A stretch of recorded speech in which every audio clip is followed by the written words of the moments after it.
In today's episode of the Pathway Presents podcast, I have an interesting guest here with me today. I'm with Jake Browett, and he's hailing over from the team at VentureForge. They're all in the Amazon and marketplace spaces. They're driving growth for their clients, and which are ambitious brands across the different verticals on Amazon.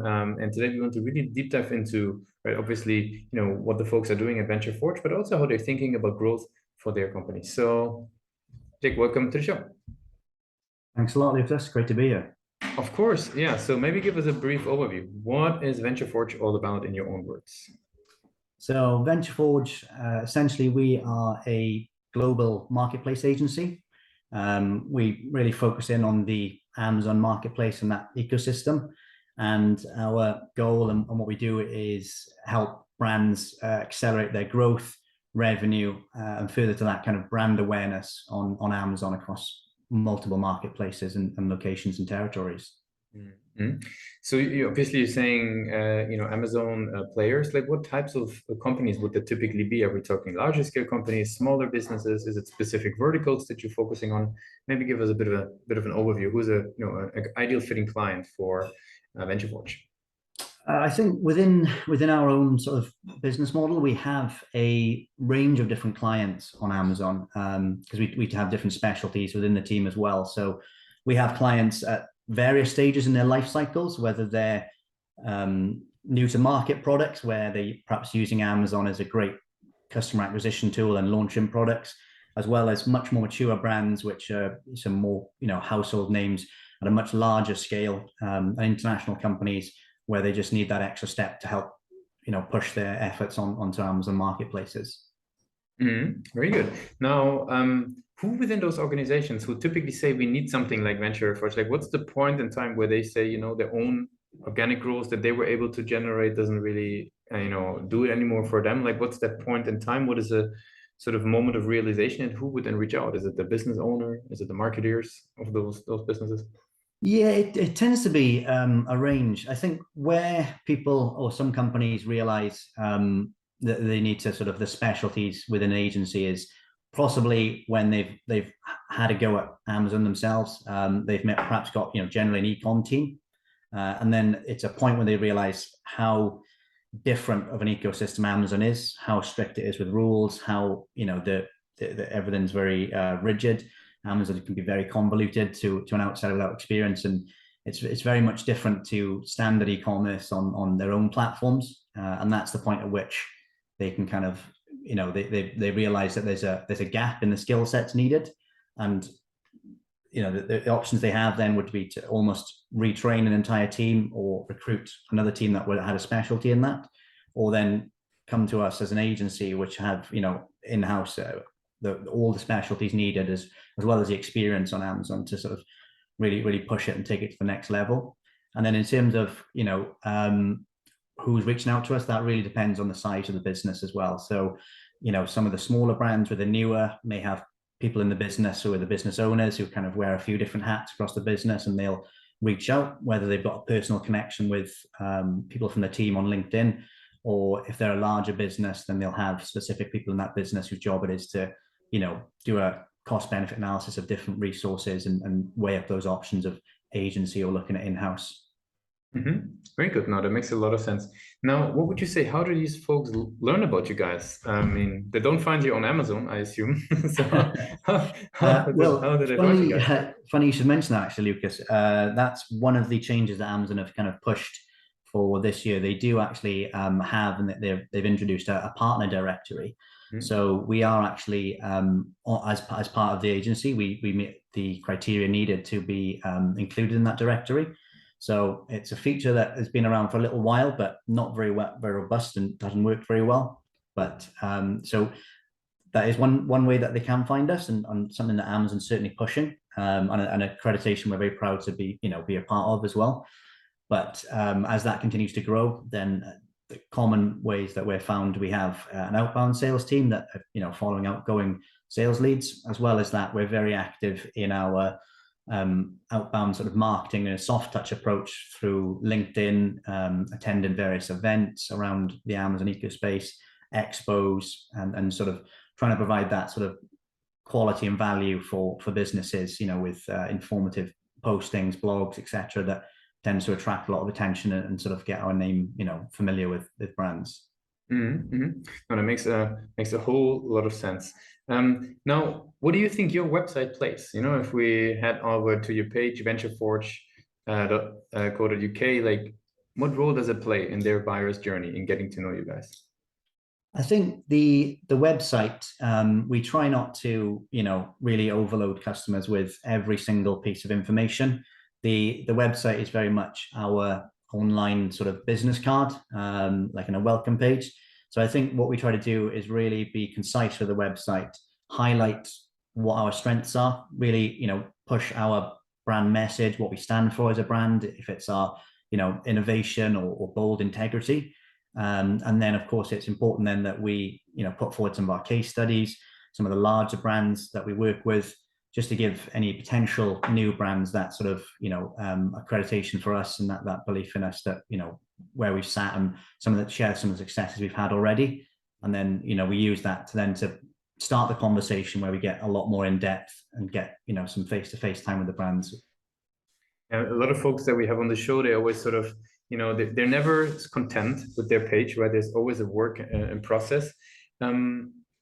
What do you think? Like, what's the current strength of the website versus, where do you maybe see for room for further improvement? How do you think about that? I think in terms of the strength, certainly, we have all the relevant information for customers to make a decision to get in touch with ourselves. So in terms of some of our metrics and case studies, those are really important. The message is very clear. It's concise, so brands straight away know what we stand for, what we do for brands. I think if we were to say elements where we could possibly improve that, is just really perhaps providing, as a resource for brands. So having aspects of the website which perhaps, in terms of blogs, things like that, where it provided a lot more value for the customers and perhaps could bring them to the website for additional reasons, perhaps, return visitors, and provide a little bit more value to brands that do come to the websites or people who are starting their Amazon journey. I see. I mean, you've been a marketer in many different roles. I know you've relatively recently joined VentureForge, but just in previous roles as well. Like, what have you picked up over the years? What approaches, methods, tools have helped you to drive more results from the pages that you've been working on as a marketer? Any learnings over the years that you could share with the listeners? I think, one thing I've learned over the years, and one thing I always try to stick to religiously, is having very much a data-driven approach. And I think that was kind of a hard-learned lesson. So I think it's very important as a marketeer to have a strong relationship with any of the team that's front end. So if they're website development, e-com platform website, or third-party marketplaces, is there has to be a direct relationship, and those two elements have to work hand in hand. And I think where it's really important to have a data-driven approach is to try to remove subjectivity from any changes, because everyone's got a different opinion on what might work or what they think would work. So I'm very much keen to explore, experimentation, but then always look at the data really to back that up and make informed decisions rather than based on a feeling or an opinion, across a group. So it's very much using that data. Testing is always important. So we're trying new things and then following that data to ultimately make the correct decisions and back those up. Okay, cool. No, that's super insightful. So maybe let's switch gears a little bit and talk with you a little bit more about your journey. Let's say, there's a lot of content out there for marketers, right? There's so much you could read, there's so much you could study. Where do you personally like to educate yourself as a marketer to keep your sort of game, up to date? There's a few different platforms, and certainly it's, some trial and error, particularly with working in the Amazon space. Things can change so rapidly that you've really got to keep on the edge of it. So for me personally, some of the best resources I find, LinkedIn, if you can network with the right people and sort of, keep a good network there. There's a lot of people who provide a lot of insight and experimentation, through to closed sort of Facebook groups around it as well. So even using social media platforms, there's a small sort of ecosystem within that of a mix of sellers and brands and agencies that share information and provide content.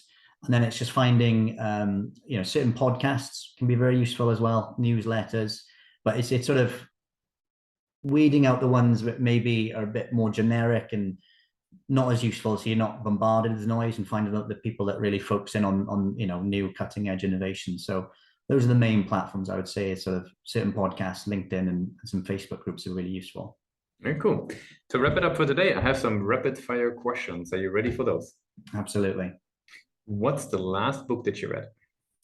The last book was Utopia for Realists by Rutger Bergman. What's one single thing that your company is focused on the most at the moment? For the year 2022, we are massively focused on growth as the Amazon sort of space has exploded in recent years. So we're doing our best to keep up with that growth. So both internally and externally, we're growing the team, developing and nurturing new talent, bringing on great people on board, as well as then really, increasing our marketing efforts throughout the year as well to bring on new and larger clients. If there would be no boundaries in technology, right? So everything is possible. What's the one thing that you would fix for your role as a marketer? I think that would probably go back to the data-driven approach. I think there are large gaps in data. There's many more data points I'd love to be able to use and manipulate. Amazon being notoriously stingy with some of their data as well, so they don't always tell you, get all the metrics you need.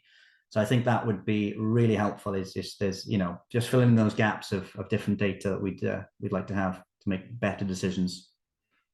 And for the very last question, I'd like to do a little bit of time travel, if you allow. Let's go back to the days of university. Now you're heading out of formal education into the world of business and growth. You've been in sales, you've been in marketing. What's the one advice you would give yourself for your journey?